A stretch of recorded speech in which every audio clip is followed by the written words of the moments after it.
இந்த இடத்துல நான் பேசியே ஆகணும். இந்த யாத்திரை எப்படி இருக்குன்னா, ஸ்கூல் படிக்கும்போது என்ன சொல்லுவாங்கன்னா, காலேஜ் போனால் எல்லாம் சரியாயிடும்பாங்க.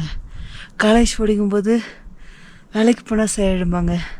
வேலைக்கு போனால் கல்யாணம் சரியாயிடும்பாங்க. ஆனால் லாஸ்ட்டில் சரியாகாதுல்ல.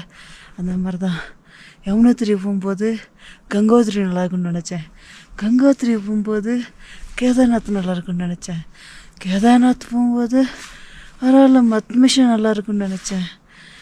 ஒரு நல்ல பாட்டு தும்னத் தான். அது ஏதோ ஒரு ஃப்ரெண்ட்ஸு கூட வர்ற மாதிரி போல். இது ருத்ரநாத் ரொம்ப ரொம்ப கஷ்டமாக இருக்குது. என்னால் பேசக்கூட முடியல. ஏன்னா ஃபுல்லாக ஆலங்கட்டி மலை கையெல்லாம் விரைச்சிருச்சு.